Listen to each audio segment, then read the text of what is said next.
I will show you the examination papers for international human resource management, but I will get them back.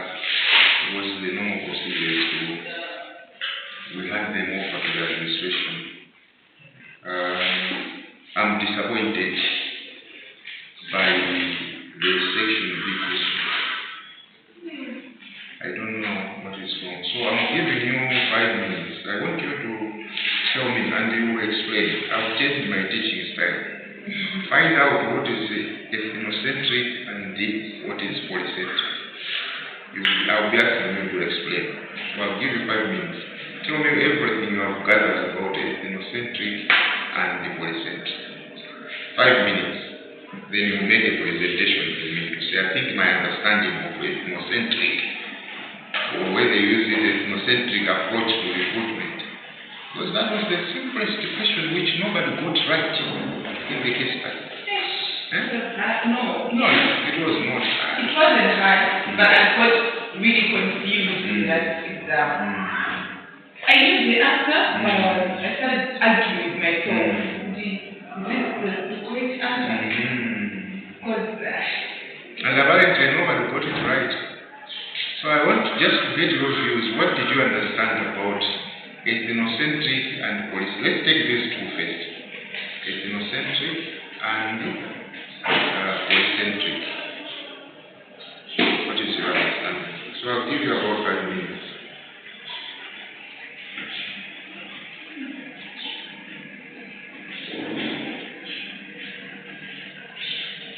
And I will bring back the same case study end of it. I want to challenge you. I will bring it back.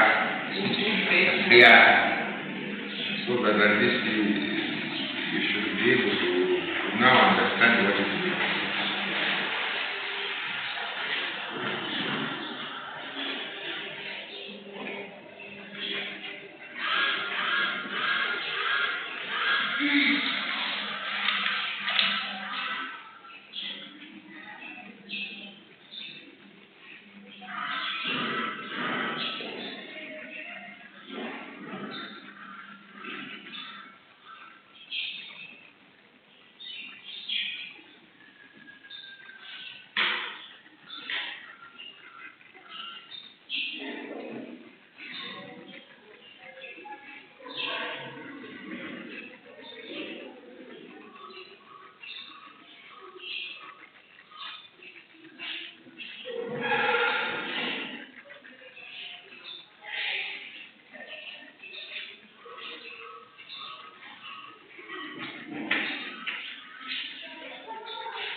before I ask you to tell me what you understand by ethnocentric and polycentric, let's just have a little bit of a practice on that one. Some of the things you think they are so straightforward, but perhaps they are not. Let's take Motor Angel Construction Company. Motor Angel, you know it. It is a company that is constructing most of the roads in Malawi. It's Motor Angel. Motor Angel comes from the original. It's from Portuguese company. So, but it operates in several countries. It operates in Malawi. It is also involved in construction in South Africa. It is also involved in Botswana and Swaziland. You will find Motor Angel there. So, if I ask you one question, simple question, what is the home country for Motor Angel? What is the home country for Motor Angel? Huh?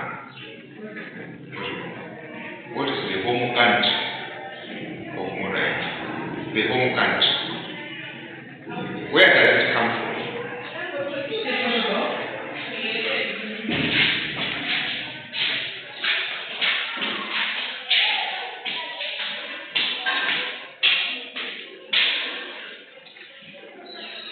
That's home country.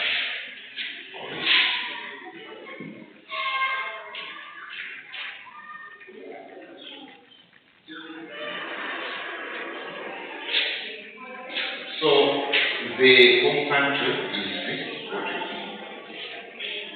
what is so the other countries where it is operating is, we would refer to that as what? Host countries. Malawi would be a host country. South Africa would be a host country. And Botswana would be a host country as well. So too is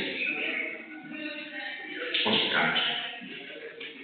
The origin, or where it comes from, that comes from home country. And then, where it is operating, comes the host country. The first thing is that. So let's now come to what I've asked you. What is your understanding of ethnocentric? Whether you say ethnocentric approach to recruitment, or what is ethnocentric? What did you get? I don't mind even if you got it wrongly, because I'm here to correct that. So don't be ashamed to say maybe I will be wrong. That's why we are here learning. We also learn through mistakes. So just tell me anything you know, whether it is right or wrong, it doesn't matter at this stage. What we want is to help each other. Should I start with you, Nosa? What did you get about this ethnocentric and polycentric? Let's start with these two first.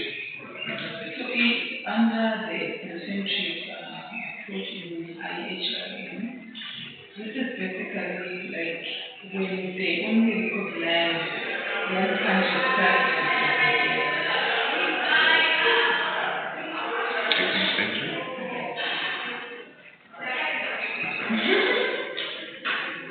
Okay. So the organization, can you come again on that? When they recognize one country practices as the best. Exactly. Exactly. Correct. When ethnocentric, the recognition is more on the home country practices. Okay?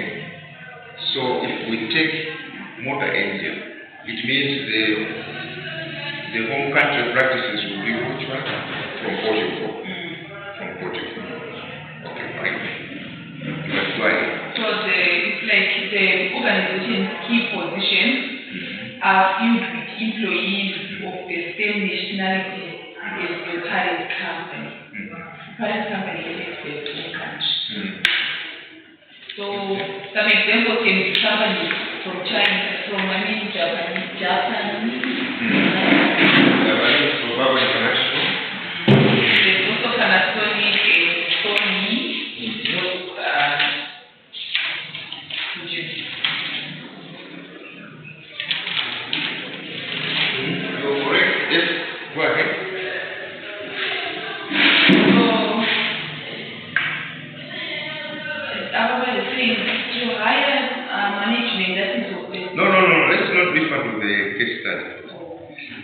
me what you know about ethnocentric. Let's not come to the case study. We'll come to that one. I think that's good. That's ethnocentric. The home practices are regarded as the best. What about polycentric? Polycentric now, the only employees from the host country know the best approaches for the company. These are from the host country. Like for example in Malawi, if maybe Toyota to employ the management should be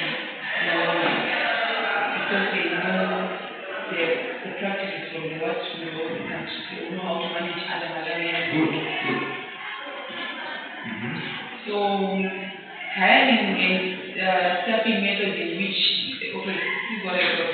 Like hiring and staffing international subsidiaries of a country rather than the current country's location. It helps subsidiaries better understand local needs and operate within a particular country. That's polycentric. You're right. What is your understanding about ethnocentric and polycentric? Polycentric adapt other countries the way they foreign countries. Like maybe in Portugal, and they can allow maybe Malawians to work there and do what Malawians do. Ethnocentric, they don't adapt. They believe fully their home things are better than foreign things. When you say home, which home? Is it where they are coming from? Yeah. All right. I'm surprised that you're getting it right here. Now, can you read this case study? I'll ask you to stop. No, sir. I will together. Can you read this case study?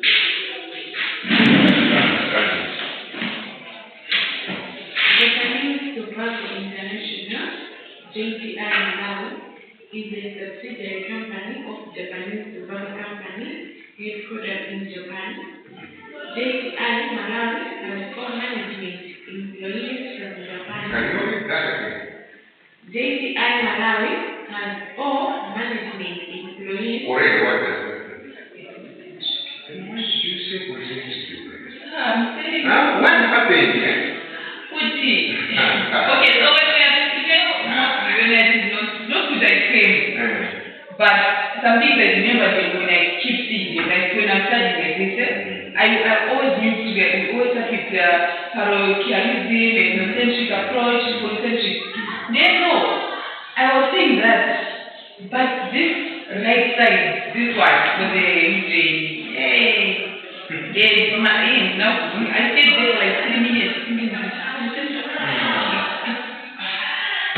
That statement is very key. Can you start from that one again? JTI Malawi has all management employees from Japan, except only 2 Malawian managers, holding the position of Director of Human Resources and the Corporate Affairs Direction, respectively. This means out of the 580 Malawian I'm giving you employees at JTI, only the 2 actions The rest management is from Japanese. And you rightly said that in ethnocentric home practices, and they have used the Japanese managers here in Malawi. Is that polycentric? It is. Me too, I thought because of like, so the 580 from Malawi. No. Employees are employees there in two sections. Top management, only 2 Malawians. That was to emphasize that out of 580 employees, only 2 are managers. The rest of the management is Japanese. Because 2078. Only two are managers. The rest are just maybe great and survivors and labor. But top management is from Japan. That's why I'm saying all the managers has all management employees from Japan, except from the two. This is ethnocentric. It's not ethnocentric. It is ethnocentric. When you talk about ethnocentric and polycentric, it's not looking at the whole number of employees. It is looking at how many. If here we have 28 lecturers, and if you have 26 from where Avantai comes from, and only 8, it will be ethnocentric. But I think it is polycentric, because it's one against 37. So it means recruitment is preferred here, because most of the lecturers are senior management. So we should look at that to say, you see, we cannot have all employees in Malawi coming from Japan. We just look at the senior board. So what influences management of an organization is those people that are called management. Management is a section or is a group within the organization that directs the activities of the organization, and that is what matters. The fact that, and it's the same thing with Salima Sugar. Salima Sugar has an ethnocentric approach to the board. Because if you went there, you find that all the managers, the director of finance, the controls, the operations manager, except director of human resources. Now, the fact that the director of human resources and that there are 2,000 acres does not make it essential. We look at, maybe that's where I am now seeing where I confused you. Because I'm also trying to find out why did you make this common mistake when you understand the thing. Where I confused you is that I think the picture you had was that you look at the total number of employees. So when you look at 500, you say this must be polycentric. Yeah, I should have maybe, that's where, because I was wondering, how could you tell this simple question? You will just look at the 500 and the total, because more are Malawians and it means it is polycentric. No. The emphasis is on who is in the management. If you go to JDI, it actually has over 2,000 record employees, but that does not make it polycentric. Because those that make decisions are the Japanese. So they are working here in Malawi, making decisions on behalf of Malawi. I tell you, Japanese Soccer International, even if you approve payment, it has to be approved somewhere at the mother company in Japan, and you know which is that. They can quickly send the electronic store. A voter is prepared here, but approved somewhere, so make the payment. So they still keep a hold of what they are supposed to do. So they direct the company from Malawi. Because so what matters is the management in ethnocentric or polycentric. Who is the decision maker? Polycentric, you also rightly say, it would have been polycentric if you had all the management positions held by Malawi. Not only those two. And you see what they do is they make Malawians become human resources managers for obvious reasons. Because they know that they can handle labor issues better than them. Because conditions of service is different.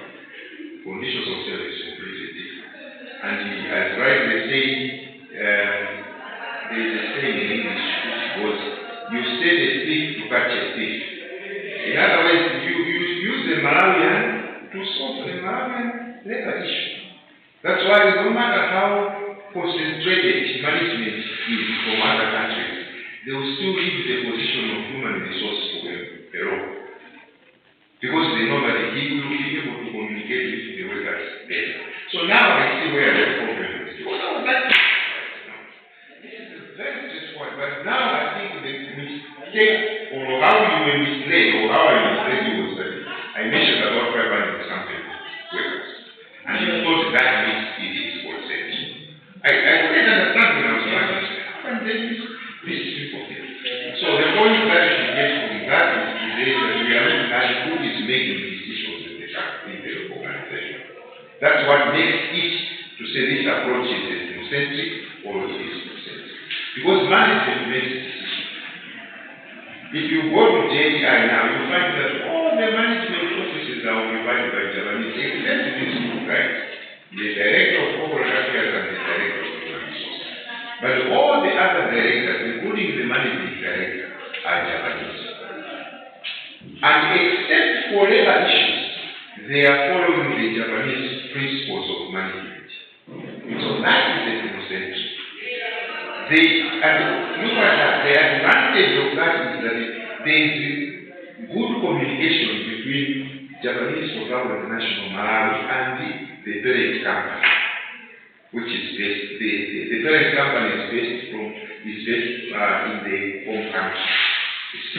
That's what I wanted to say. So I got surprised because of this, but now I see the project. I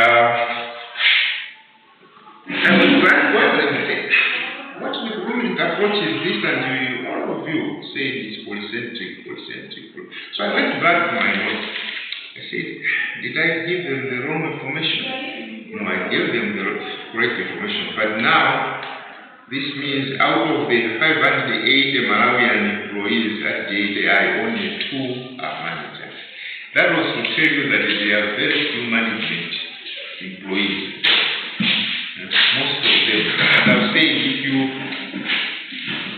the type of management you have is what makes decisions. Okay. It was only, I think, this first question that also put me into surprise to say, what is it that is happening? But now I understand. So what I should have added is, what matters is who is in the management position.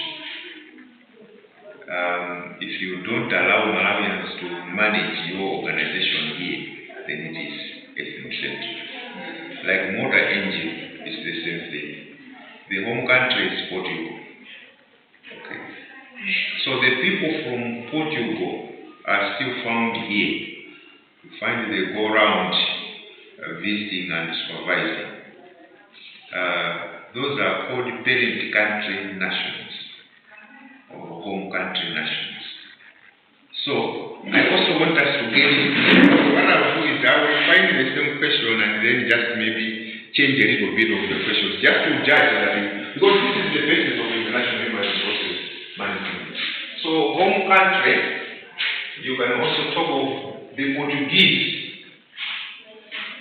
The Portuguese are the home country nationals, or because they are working, this is the parent country national.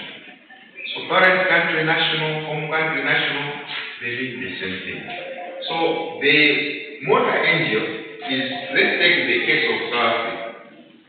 Okay, let's take the case of South Africa. Motor NGO operating in South Africa. And you have Portuguese managers managing Motor NGO construction company but operating in South Africa. South Africa will be the host country. Okay? And then those nationals from South Africa will be host country nationals. So any other employee, maybe in South Africa, you have 15 parent country nationals working as management, as managers in different positions. You have maybe only one South African who is a manager, and the whole company has about 600 employees. So 600 are just local workers from South Africa. This does not make this to be polycentric. It doesn't. So it's ethnocentric. It will be ethnocentric. Because you look at this. Because these are the decision makers. Yeah. I think that's where we miss each other. I'm surprised. Yeah. I was actually wondering, you are not so down not to get that. But I said maybe there was a mistake when I was teaching. Maybe I didn't explain. So even if you have got 600 local workers from South Africa, one South African is in the management, but 15 are from here as managers. does not change this to become polycentric. It is still ethnocentric because we move back to it, because these are the decision makers. These are the drivers of this organization. And they will bring in, they will support this. So already as I said, and you remember the following, what flows after that is, what are the advantages of this system? The advantages are many. Communication between both the parent country and the parent company and the subsidiary company in South Africa. Communication is very easy because they talk to each other. This is the opposite of polycentric. If it was polycentric, this is what would have happened. You would have 15 home country managers being South Africans. And maybe one or two would be from Portugal. Normally these are called technical advisors. If you had that, it would be polycentric. Yeah, it would now be polycentric. Because you see, when you trust your management in the local, so you find that the director of finance, the director of this, they are all South Africans. But they still have their own representatives who should represent their interests. And you find that maybe only two are Portuguese managers working as maybe technical directors and so on. It becomes polycentric. So it's not the absolute number of workers that makes it polycentric, or I just want to finalize that. It is not the number of workers that makes it polycentric or ethnocentric. What matters is the concentration of management of that particular organization or company. Okay. What would be, just for interest's sake, I have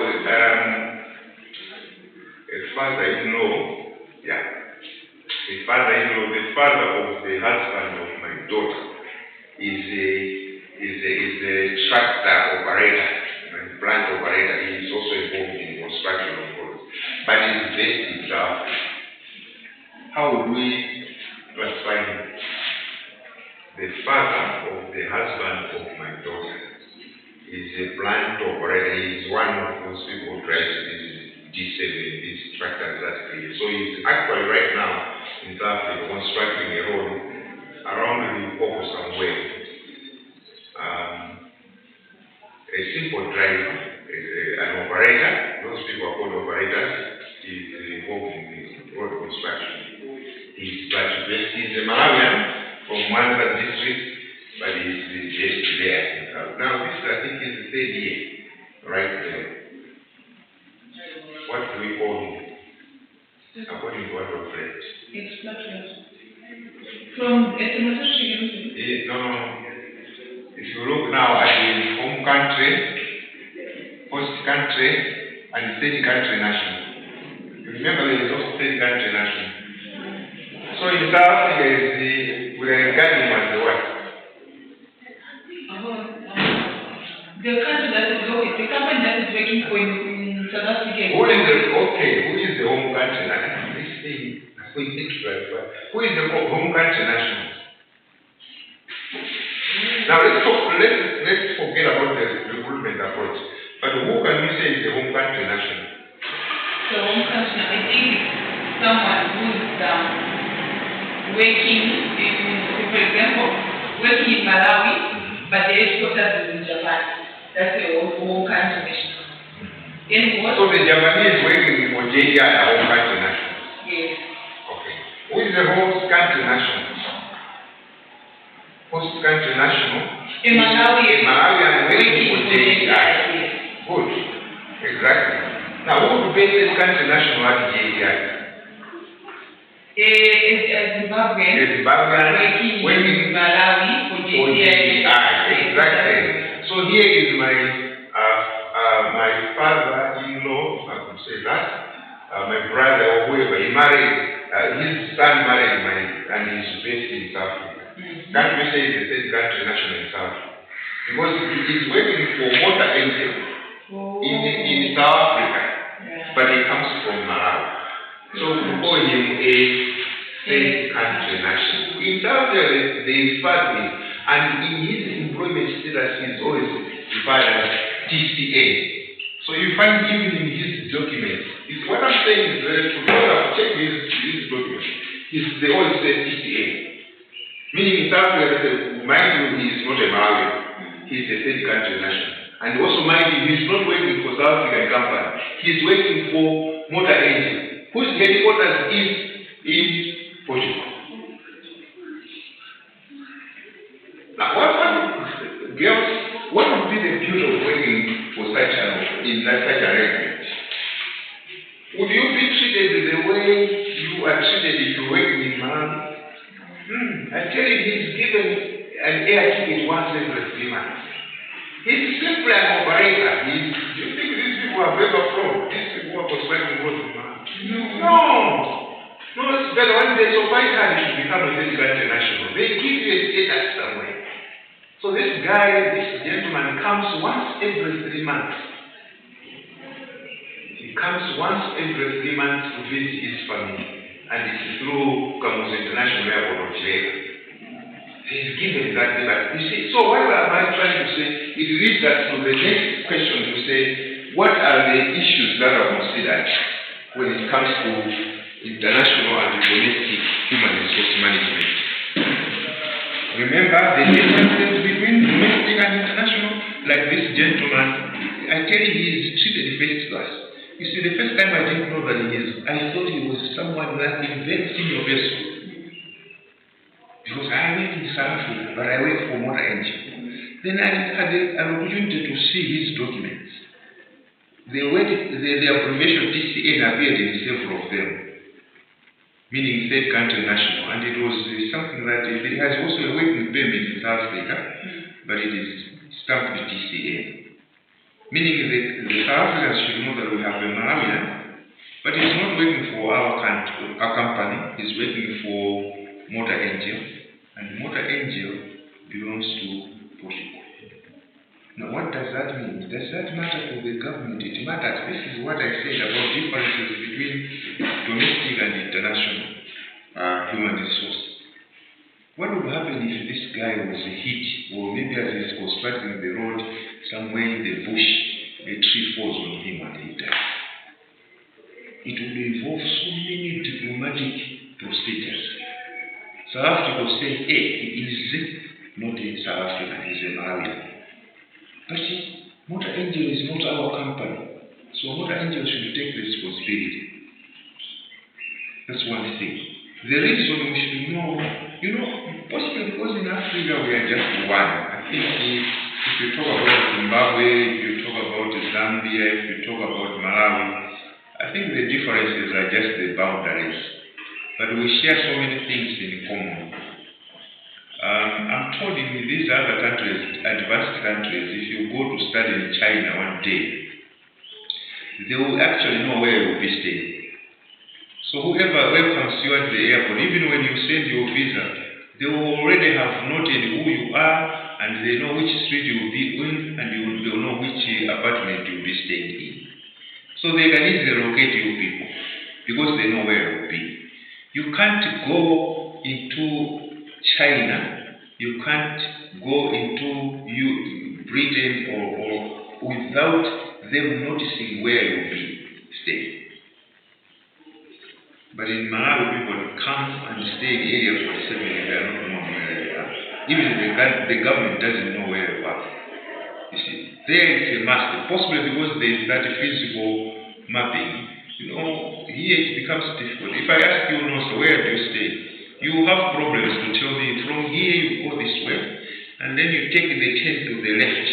From the left, you find the house here, and from that house you go to the right, and from the right, the second road to.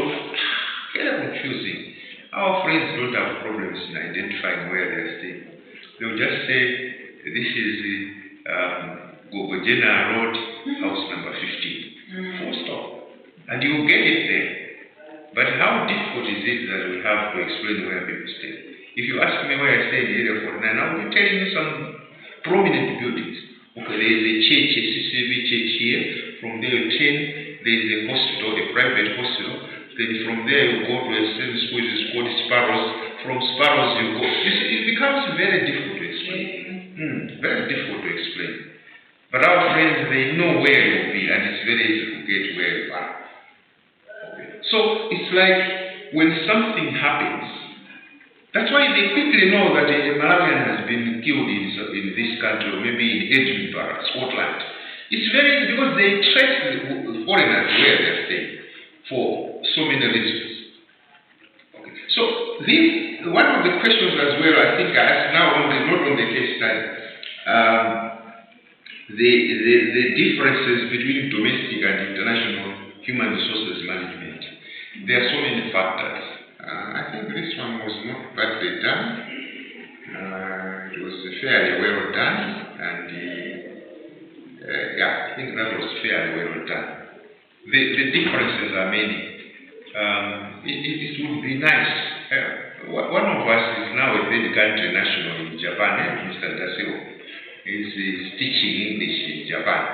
For obvious, you should also wonder, why is it that Japan is preferring Africans to teach their children English? Because they don't like the English people to teach them English. Because they would have been exporting labor from Britain to go to Japan to teach English. English is our second language. But there are reasons. One, they believe that third country nationals from Africa are cheaper to maintain. We don't mind as long as it is in a Japanese yen or a US dollar, we'll rush for that. So we are cheaper when we come to international sort of human resources. And I can tell you, this is just the opening, the beginning of so many things. In the future, you people just get prepared. You will become third country nationals. Even if you will be constructing a road like this gentleman, you will be according a flight to your home country, according to the conditions of service. And at first when I met him, I thought he was somebody very similar to Motor Engine. But when I looked at his documents, I found that he's just a machine operator. It's a machine operator flying every 3 months from South Africa to here, and he comes with a lot of things. And he's paid in rands. A thing that you can't even compare with these tractor drivers or these that are in our roads here. Their pay is not, you can't compare to them. So the very issue, just look at these workers that are going to Israel. At their qualification and their non-experience or little experience, you can't think of getting $1 million. Yourself, when you get employed, don't expect to get $1 million in Malawi. First, you start with struggling 200, 300, 400,000. It builds up slowly. But these guys that have gone to Israel, they are talking about 1.5 million, equivalent of 1.5 million kwacha a month. Yeah, that's something to rush for. That's something to rush for. Yeah, so the issues of international versus local, there are so many. You have also to consider, and that, remember what we were talking about, you have to consider the security, the risks, and so on. I was told that this gentleman in South Africa, somewhere where he was constructing a road around Limpopo somewhere, there were I think there were violences around, and there were a lot of killings. So they had to move him to Johannesburg. And he stayed there for 2 weeks to make sure that in that area there is peace is restored, because they were worried, and that is what I need to say. If we get the Malawian killed in that violent activity taking place where the construction of the road is taking place, then the Malawi government will accuse us to say you have allowed our Malawian to be killed, that is negligence. And the Motor Angel will pay quite heavy to Malawi government for, because we are a property of our country. We are a property of our country. There was a time Malawians were going to South Africa to work in the mines. What happens now is they are not going to South Africa to work in the mines. Most of them will end up with in domestic work. They work maybe, you go to South Africa and see these Malawians. The very same Malawians we praise for having gone to South Africa, the jobs they do are very, very simple ones. But because what matters is the rand they get at the end of the day. I've seen at the airport Malawians showing you which toilet you should go to.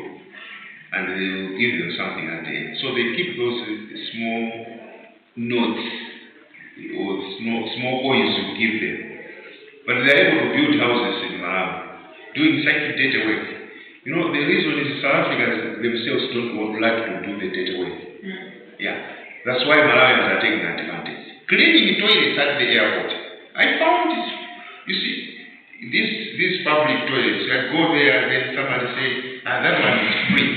Then I just noticed from his tongue, I knew this was the Malawian. So I said, I greeted him in Chijio. I didn't answer. Said, where do you come from? Said, and this is what you do? Said, no, what else? I'm able to send money home at the end of the month. So they do the cleaning and they start. And they show you, go this way, go this way. Some are those that are posted at the important shopping malls, like at the Gateway Mall or another mall. Most Malawians are also there. And these are the people that will guide your vehicle. So they will show you where to park. And when you park, they say, you can do the shopping, you find us. Don't make a mistake not to give them something at the end. They will take note of the number. One day you park somewhere, you find that everything is swept from your car. So you just feel bound to give them something at the end. No matter how little, they will thank you. And actually they will tell you even if you don't close the windows, because they themselves are the thieves. So thieves know that they won't steal anything from you. This is what happens. But that's what I'm trying to say, that working in another country is exciting, and there will be more openings in Malawi. I think most countries, I will not be surprised if the Asian countries will strongly support the idea of Africans going to help them. They don't feel comfortable to be taught English by the English people. They would rather have an African teaching their children English. That's an advantage for Africa, because there will be more need to export Africans into these countries where they want English also to be taught. Mozambique normally also needs a lot of teachers in English, because Mozambique was Portuguese colony. So they speak Portuguese almost everywhere, even in the villages. Okay, so there are so many advantages, and one of the things that happened with these people that were working in the mines, in 1971, so long ago, I was also very young, about 150 Malawians were flown back to Malawi after completing, because you go and work in the mines either for 12 months, 18 months, or 24 months. Now, it happened that when they had completed their 12 months or 18 months, they had to fly back to Malawi. And the plane they used had a problem. And we were told that even at the airport from South Africa, they had problems to take off. And they knew it was not supposed to fly, but because it was taking Malawians back to Malawi, they still forced it to say go. And it crashed, and all the 150 Malawians perished. Now, at that time we had a president who was a no-nonsense man, Dr. Hastings Msmati. He is the one who banned any Malawian going to work in South Africa. So from 1971 to about 1990s, it was prohibited for Malawians to go to South Africa, because they said, you have carelessly killed my people.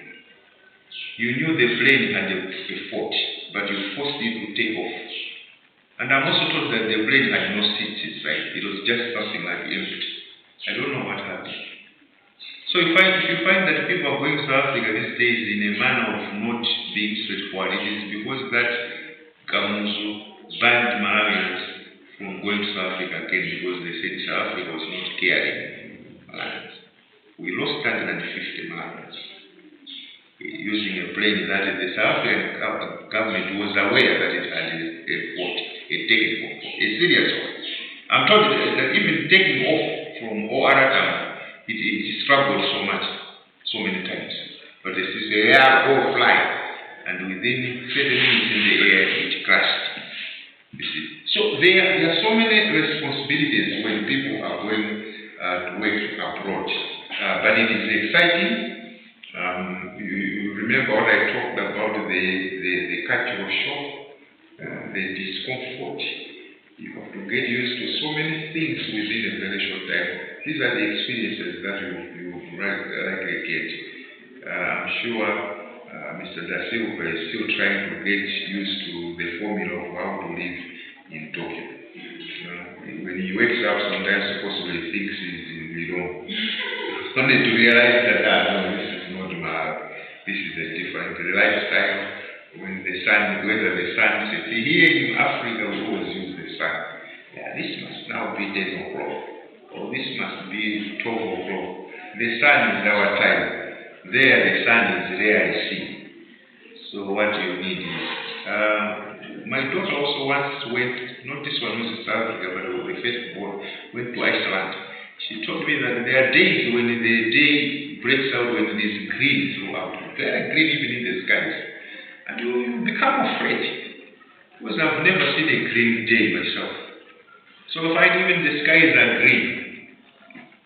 So maybe for 6 hours, you just feel it's not Africa. This is not Africa. It's a different thing. See? So, yeah, I hope one day you have that experience. It's wonderful. You work in another country and you experience the differences that people. But for our course, it means if you are now the one who is handling international human rights. Remember, I've also said the issue of Israel will come in the end of semester examination. You need to prepare, and you should also be imagining that you are, maybe the government has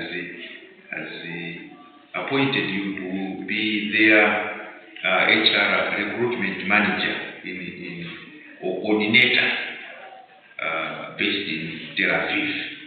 So you fly and stay in Tel Aviv. First, there will be issues to do with you. And these are the issues of they need to understand you a little bit because you'll be based there. They have to understand several things. Who are you going with? What orientation should you be given? What are the hostels? Again, the technologies. The issue of the hostel dimensions. Even if you're going to Israel, you need to understand those things. The power dominance index, PTI, hostel. That one for sure. You see, I'm already giving you the areas that will be final in the end of semester examinations. I've talked about a repeat of the Japanese case, but I just have to change the question. I also talk about the Israel deal, Malawi labor export. That one is an international human resource management issue. What would be the issues? How would you consider? How would you select people to work in Israel? What is the embarrassment we are getting that some farms are refusing Malawians to say no? Malawians are lazy and they are always asking for advances. They wait for 2 days, they say, I need something to send you home. That is not the practice. It means international human resource managers is not preparing for that. Because what is done here is not what is done in Israel. Maybe they have to wait until the end of the month and then you get what you have agreed. In Malawi, you can start work today, next week you say, but I have no transport money. Now you can't take that type of practice to another country. That's why they are hating them to say, no, Malawians want to get money first before they work. How can they wait for 1 week and they want something? No, at home, I've heard that my uncle has died, so I want to send him some money. Can I advance? No. This is a foreign country. That's why Hofstede, please, another area that I'll ask is about the Hofstede dimensions that will help you to understand working in a foreign environment. I talked about PTI, Power Dependence Index. That is very important. How do these people respect authority? Power Dominance Index, PTI. If you work in the northern region of Malawi, for example, because it's not only international, You might find yourself working in an office in the northern region of Malawi. You will agree with me that the power dominance index is very clear. In that area, in that region, they have more respect for their traditional authorities. That's why you have got several paramount chiefs there. You have the Inko, Sianoko, Sumberwa, you have these are very powerful. It's clear the power, if you go to, and you know the currency, if the paramount chief for all the